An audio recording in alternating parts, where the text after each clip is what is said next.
Olá, boa tarde. A minha imagem está congelada ou não? Tá certinho, já estamos te vendo em movimento. Ah, tá. Com som em Peço desculpas movimento. porque no programa deu uma congelada aqui para mim. Bom, boa tarde, um cumprimento a todos. É sempre uma honra estar aqui presente.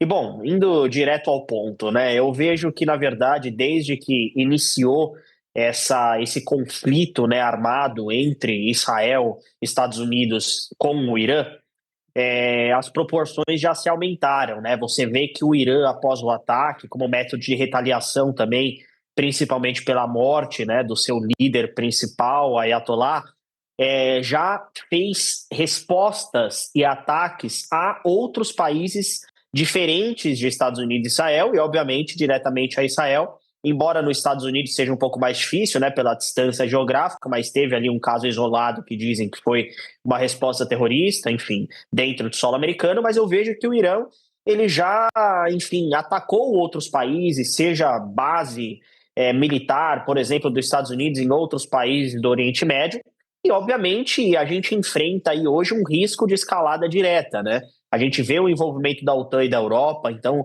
com esse envolvimento, cresce, né, consideravelmente a tensão, né? Aí digo uma tensão fora do Oriente também, no Ocidente, né? E, obviamente, embora a gente veja que uma guerra, né, em larga escala, em solo europeu, seja um pouco mais difícil e até mesmo improvável devido aí ao equilíbrio militar da OTAN, o envolvimento indireto a gente vê que enfim, obviamente possível e que já começou, né, na verdade, como, por exemplo, choques econômicos, né? A gente vê choques econômicos no Ocidente, então, por exemplo, com a redução do tráfico do Estreito de Hormuz, obviamente isso vai refletir aí, sobretudo, numa volatilidade do preço do petróleo, né, sobretudo na economia global, e a gente vê e espera aí, né, obviamente com medo de uma corrida nuclear. Se tiver aí um risco de guerra nuclear, obviamente isso impacta diretamente o Ocidente. E, sobretudo, a questão do terrorismo e da guerra híbrida, né? A gente vê que essas táticas de ódio, né, ao mundo ocidental pode acontecer, como, por exemplo, ataques terroristas que já tivemos aí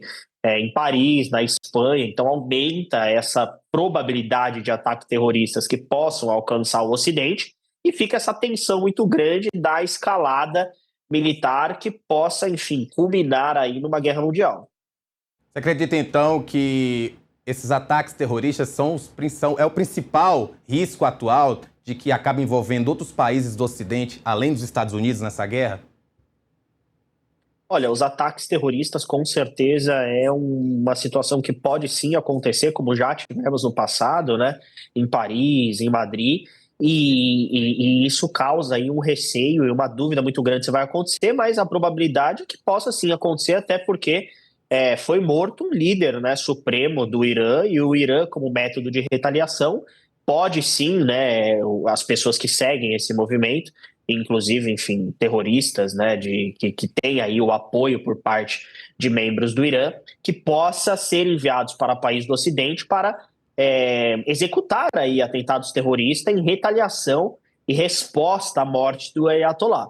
E, obviamente, também a gente nunca descarta que o Irã, por exemplo, possa atacar bases militares de países direto, né, da Europa, ou até mesmo, por exemplo, do Reino Unido e outros países, bases militares que estejam no Oriente, e que isso desencadeia ali uma tensão direta entre países, por exemplo, membros da OTAN, ou até mesmo países da União Europeia, com o Irã. Mas uma guerra em solo ocidental, diretamente com o Irã, eu vejo que não é uma situação que a gente é, entende como possível. É possível, sempre mas não é uma situação que possa acontecer com tanta facilidade, diferente dos ataques terroristas isolados, que aí é muito mais fácil que os terroristas executem isso em solo ocidental. O presidente Donald Trump, ele não está dando qualquer sinal de que vai recuar. O que você acha que essa atitude dele passa para outros presidentes de nações com muito poder bélico, como é o caso da China e da Rússia?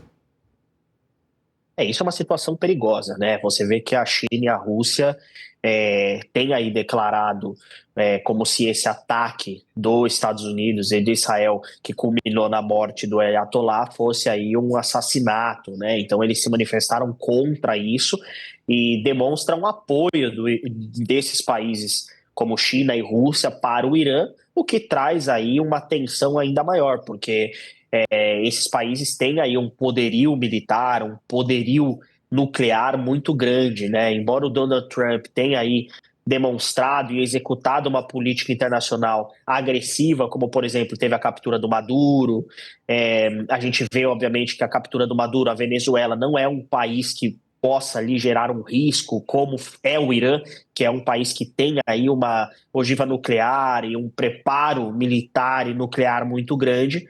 E isso traz uma preocupação ainda muito maior, porque a partir do momento que a gente pode pensar no envolvimento de Rússia e, enfim, que é mais uma potência militar e nuclear muito grande, traz um risco à humanidade, um risco, sobretudo, para a escalada global dessa guerra armada.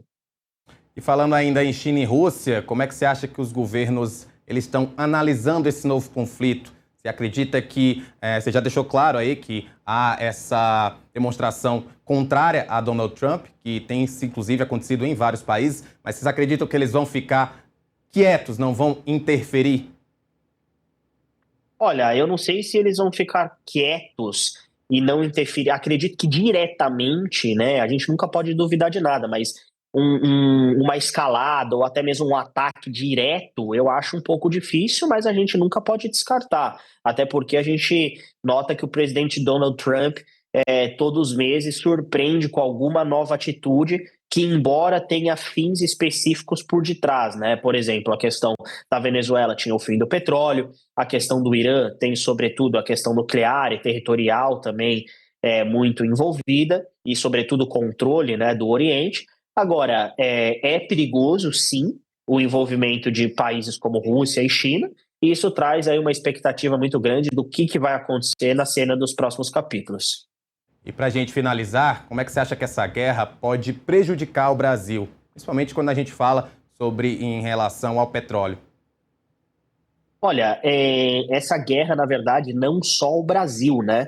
Eu vejo que diversos países podem sim ser afetados, sobretudo com uma inflação, com o fechamento do canal, que pode gerar aí, sobretudo, também prejuízo e até impacto no preço do petróleo e também, sobretudo, na inflação, né, de cada país. E eu vejo que o Brasil ele tem acordos aí com o Irã, enfim, e obviamente pode ser prejudicado diretamente, né, com esse ataque que teve e que foi, né, ordenado pelos Estados Unidos e por Israel.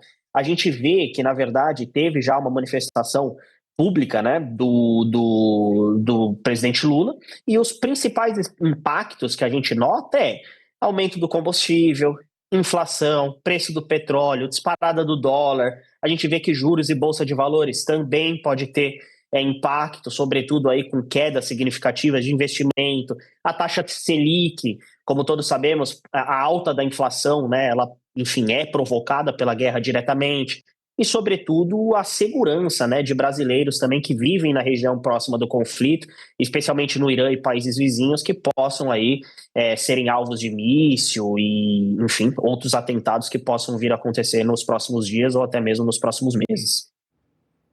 Eduardo, muito obrigado pela tua participação aqui no Agora Metrópolis. Infelizmente com assuntos muito difíceis de serem tratados, mas que bom que você está aqui conversando com a gente. Agradeço, um cumprimento a todos. Olha, trazer só uma informaçãozinha a respeito do Irã. Todos os